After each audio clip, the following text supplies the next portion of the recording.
For about a century, the pharaohs of Egypt weren't Egyptian. They came from a kingdom south of the Nile that most people today have never heard of. A civilization that didn't just trade with Egypt or fight Egypt, but conquered it, ruled it, and tried to restore it to what they saw as its true traditions. This is the Kingdom of Kush. Kush rose in Nubia, the region along the Nile in what's now Sudan, with early roots stretching back over 1,000 years before its most famous era. By around 1000 BCE, it had become a powerful, organized state centered on the city of Napata.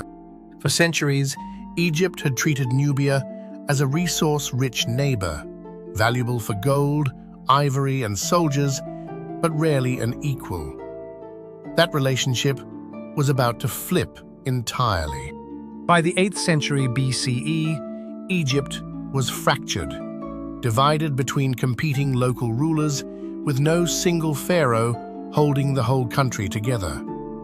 To the Kushite king Pi, this looked less like an opportunity and more like a problem that needed fixing. Pi saw himself as a protector of Egyptian religious tradition, particularly the worship of Amun, centered at Thebes.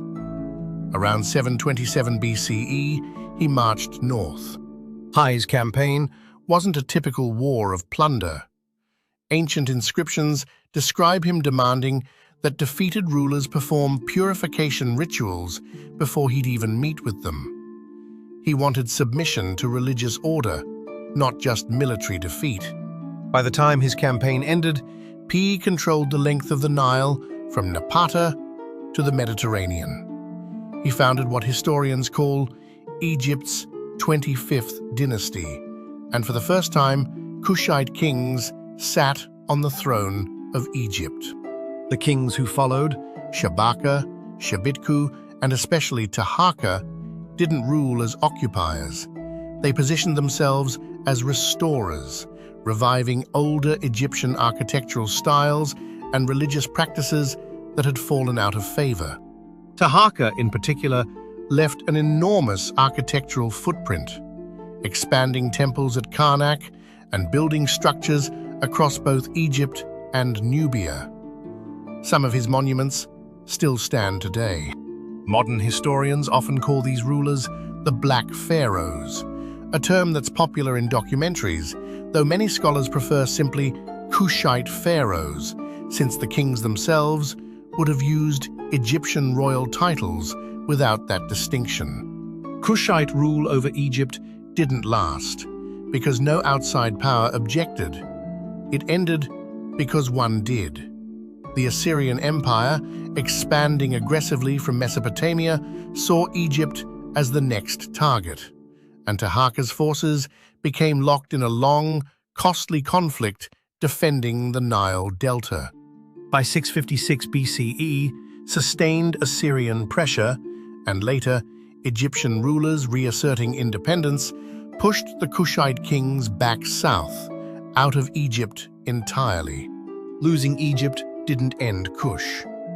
The kingdom simply shifted its center further south to the city of Meroe, where it continued for nearly 1,000 more years, developing its own writing system, expanding iron production, and building hundreds of pyramids, more than Egypt itself.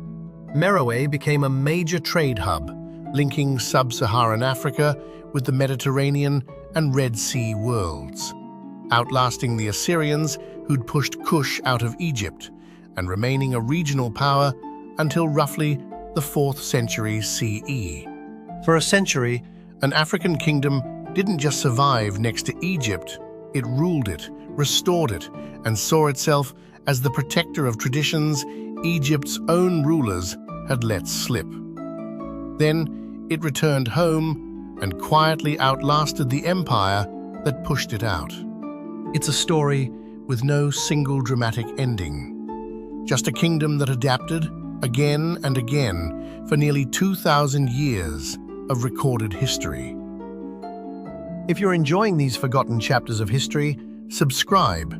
Next time, we're looking at a single volcanic eruption that may have changed the global climate and rewritten a year of human history in the process.